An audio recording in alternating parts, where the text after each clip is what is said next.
On va parler également de François Rebsamen. François Rebsamen, qui est ministre de l'aménagement, également de l'ameublement, l'électroménager.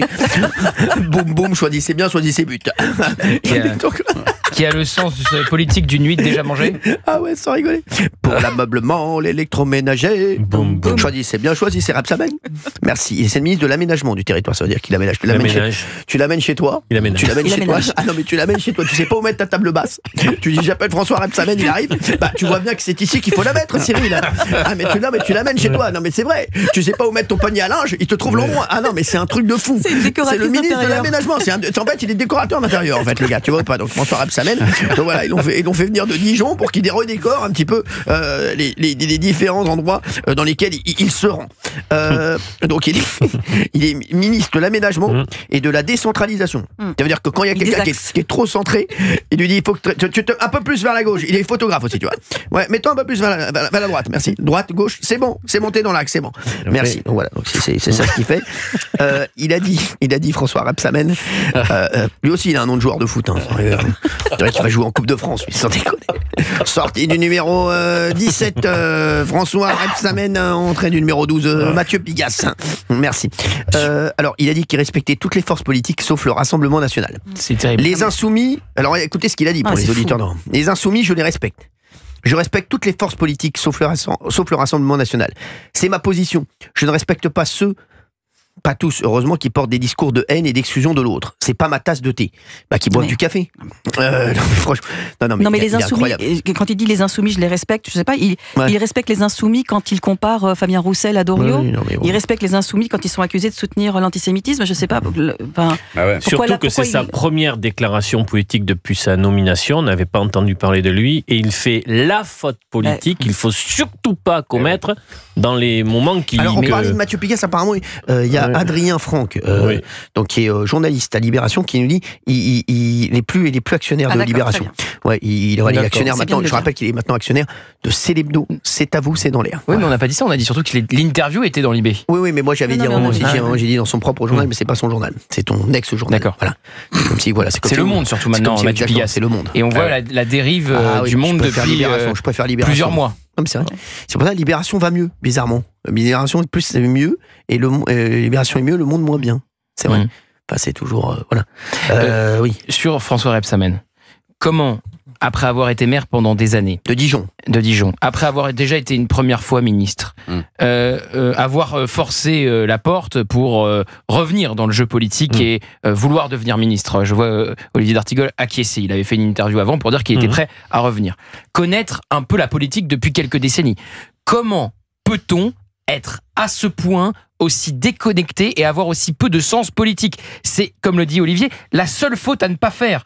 Vous avez le Rassemblement national qui, au vu des socialistes qui ne sont pas des partenaires fiables, on ne sait toujours pas s'ils vont voter la censure ou pas, donc le Rassemblement national qui a le droit de vie ou de mort sur vous, qui peut vous renvoyer à Dijon aussi vite, même plus rapidement que vous êtes venu, et vous dites même, c'est parce que pour moi c'est pire qu'Antoine Armand. Antoine Armand, quand il était ministre de l'économie, il avait fait la même faute première sortie, sauf qu'il disait je ne veux pas discuter avec eux, je ne leur ouvre pas la porte. Là il va sur le respect. Il dit qu'il ne les respecte pas. Mais vous vous rendez compte de l'erreur politique? Mais comment peut-on sortir une énormité pareille? Alors, mais c'est vraiment, pour moi, c'est une faute professionnelle. Mais d'ailleurs, je m'interroge parce que au fur et à mesure de la phrase, vous remarquerez qu'à un moment, il dit je ne respecte pas ceux. Pas tous, heureusement. Bien sûr, ça y est, parce que tout à coup, au fur et à mesure, il se dit attends, est-ce que j'ai dit une connerie? Mais bon, pas tous, ça veut rien dire, ça y est. Donc il s'est fait rectifier par la porte-parole du gouvernement. Il va se faire plus que rectifier, là. Ça fait pas bon, c'est pas terrible. Hein. Ah ouais. Moi, j'ai un extrait que je vais vous montrer dans un instant. Je reste sur en télé dont je vais vous parler dans un instant. Vous allez voir aussi. Vous allez voir les journalistes, c'est incroyable. Vous verrez ça tout à l'heure. Bon, alors Rebsamen. Donc, vous en pensez quoi, vous, Fabien Lequin? Moi, je l'ai rencontré une fois. Moi, je l'ai rencontré une fois. Il est plutôt adorable, charmant et tout ça. Il est à gauche. Il est à gauche toute. Ça, c'est. Mais non, pas du tout à gauche toute, Rebsamen. Ah, bah, Rebsamen. C'est un PS, voilà. Oui, mais enfin bon. À gauche toute. C'est un social-libéral. Maintenant, ils sont obligés d'être à gauche toute, sinon Mélenchon les barre. Lui, justement, il est pas dans l'alliance Mélenchon, il est au gouvernement. Oui, parce que justement, lui est rentré dans le gouvernement. Je pense que tous ces gens. Il est rentré dans le gouvernement, il va très vite en sortir.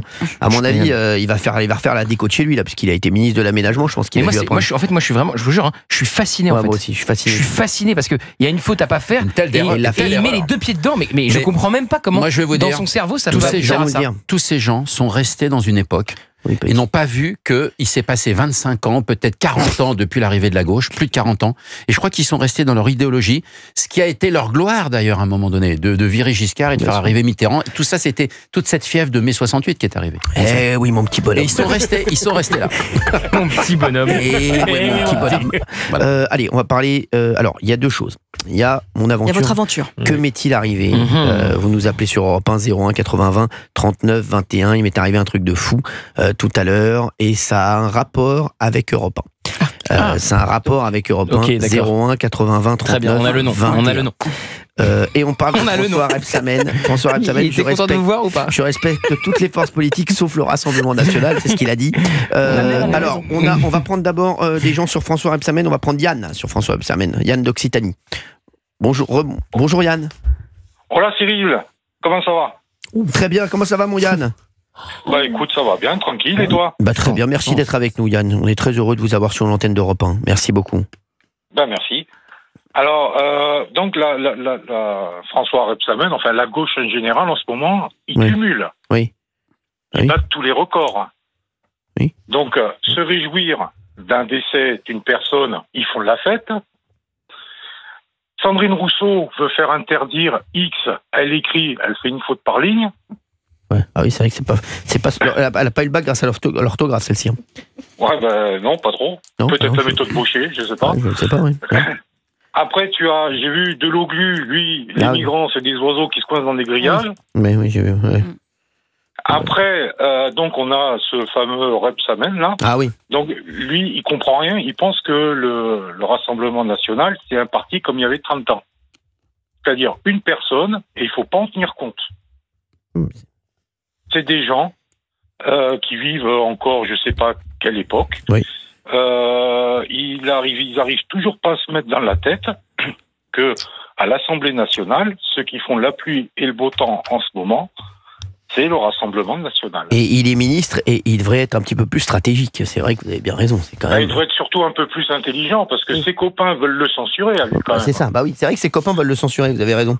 C'est vrai. Alors, ses copains ont censuré ses anciens copains parce que s'ils rentrent au gouvernement, c'est bien parce que il y a eu une motion de censure et qu'il y avait des socialistes qui se sont fait dégager. Lui, il rentre au gouvernement, il est tellement bien, tellement soutenu que ses copains veulent le censurer. Ouais. Et au lieu de taper sur ses copains, de leur dire essayer d'être intelligent, même si pour eux c'est difficile, eh ben non, il tape sur les seules personnes qui peuvent le maintenir, enfin qui peuvent lui garantir son boulot. Quoi. Paraît-il même qu'il taperait sur des bambous également. C'est Philippe Laville qui a dit ça. Oui. Oui. Et donc, non, mais c'est vrai que c'est assez fou, mais quand même, c'est quand même une erreur incroyable. Moi, je vais dire la vérité, Gauthier Debré. Oui. Si j'avais été François Bayrou, moi je le sors tout de suite. Je dis voilà, je le sors. À la question moi je le sors. Je sors tout de suite. Allez, terminé, comme ça au moins ils ont eu tellement de mal à faire rentrer quelqu'un de gauche dans le gouvernement. On va trouver quelqu'un d'autre. Je le sors. Voilà. Mais la question c'était pour montrer que voilà. Se poser pour Antoine Armand avec Michel Barnier. Sûr. Mais au bout d'un moment, quand vous avez des équilibres qui sont très précaires, comme le dit Valérie, c'est compliqué. Mais en tout cas, il faut le recadrer. Je vous rappelle qu'après la sortie d'Antoine Armand, Michel Barnier avait fait le choix d'appeler Marine Le Pen. Là, je pense qu'il aurait été intelligent de la part de François Bayrou d'appeler aussi Marine Le Pen. Parce que moi j'ai eu l'entourage aujourd'hui de Marine Le Pen et de Jordan Bardella. Pour le moment, il n'y a pas de volonté de censure. Mais enfin, il faut que ça soit une fois François Rebsamen. Il ne faut pas que ça se reproduise. Parce que au bout d'un moment, Marine Le Pen, ça peut la chatouiller comme avec Michel Barnier. Elle peut faire tomber le gouvernement Bayrou si ça continue comme ça. Il y a une chose qui intéresse Marine Le Pen, c'est la proportionnelle. Si François Bayrou fait la proportionnelle. Après, attention, parce que vous avez vu que les LR ont dit on est contre la proportionnelle. Et ils sont dans le socle commun.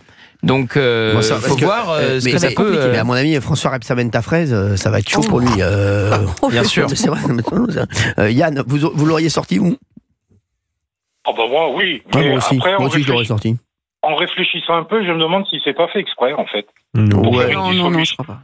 Pour faire une dissolution, remettre un peu... C'est une vraie maladresse. Je pense que non, je pense qu'il est pas. Non, je pense que c'est de la bêtise. Là, honnêtement, c'est de la bêtise. Je vois pas d'autre explication. Je pense aussi, moi je le vois. Et vous avez raison quand vous dites c'est intéressant de voir que les socialistes vont peut-être, on verra dans les 24 heures qui viennent, censurer le gouvernement dans lequel appartient François Rebsamen. Mais comme il voulait censurer Bernard Cazeneuve, bien sûr. Donc François Hollande voulait censurer son ancien Premier ministre. Ça ne manque pas de sel. Merci Yann d'avoir été avec nous sur Europe 1. Écoute, merci. Je vous fais un gros bisou. Merci Yann d'être là. Merci. Merci et puis à la avec prochaine. Avec plaisir Yann, on est toujours là pour vous sur Europe 1, 16h, 18h. C'est magnifique. Allez, y a plein de gens qui veulent réagir, qui veulent réagir à mon aventure, qui veulent réagir à François Rebsamen, qui veulent réagir à tout ce qui se passe dans le monde. On a Claire qui veut réagir à François Rebsamen, Claire de Charente-Maritime. François Rebsamen qui a dit « Je respecte toutes les forces politiques, sauf le Rassemblement national ». Qu'est-ce qu'elle en pense? Claire, merci d'être avec nous Claire. Je pense qu'il est à côté de la plaque. Excusez-moi, j'ai pas dit bonjour d'abord. Bonjour Claire. Je pense qu'il, non seulement il est à côté de la plaque, il est sur un logiciel qui a 30 ans, parce que ce monsieur qui est maire de Dijon, par exemple, il a créé une grande place dans Dijon. Il a fait ça à la mode stalinienne. Et résultat, l'été, il fait 55 degrés. Plus personne ne peut, il est malin. Ne peut circuler. Il est malin, lui. Ah oui, il est très malin. Donc, ça a coûté très cher. Puis maintenant, on va casser un morceau de la place pour mettre des arbres. Bravo. C'est un génie, lui. Voilà, c'est un génie. Voilà. Et il n'y a plus qu'à payer. Voilà, merci. Patricia est en ligne avec nous. Elle voulait réagir sur François Rebsamen. François Rebsamen, je respecte toutes les forces politiques sauf le Rassemblement national. Et je vais vous dire dans un instant ce qui m'est arrivé. Il m'est arrivé un truc de fou. Et je vais vous dire ce qui m'est arrivé dans un instant. C'était ce midi. Oui, Patricia. Oui, alors déjà, ça m'embête beaucoup. Et puis, c'est vrai que tout le monde a presque tout dit, surtout Monsieur Lebré. Oui. Et ce que je voulais surtout dire, c'est que moi, je me sens concernée quand on parle des 11 millions d'électeurs. Et du coup, je trouve ça aberrant qu'on puisse être aussi sectaire, aussi bête, que sa pensée l'emporte sur vraiment les réactions qu'ils sont censés avoir. Ce qui prouve qu'il n'est pas un bon politique et qu'il est vraiment à exclure. Bon, je sais que Jordan est très très malin. Ils agissent doucement, mais il faut qu'ils fassent attention quand même, parce que c'est pas très prudent de leur part d'avoir fait une sortie comme ça. Exactement, je suis complètement d'accord. Voilà. Merci. Et si je peux... Patricia, on vous entend très mal. On l'entend mal, Patricia, je suis désolé. On reprendra Patricia. Pour l'instant, on a Marc avec nous. Marc de Normandie. Bonjour Marc, merci d'être avec nous. Vous vouliez réagir à la sortie de François Rebsamen. Merci d'être avec nous sur Europe 1. Tout à fait. Bonjour Cyril. Merci d'être là, Marc. Bonjour à tout le monde. Bonjour. Merci. Bon, moi, je veux juste poser une question. C'est presque un coup de gueule. Avec plaisir.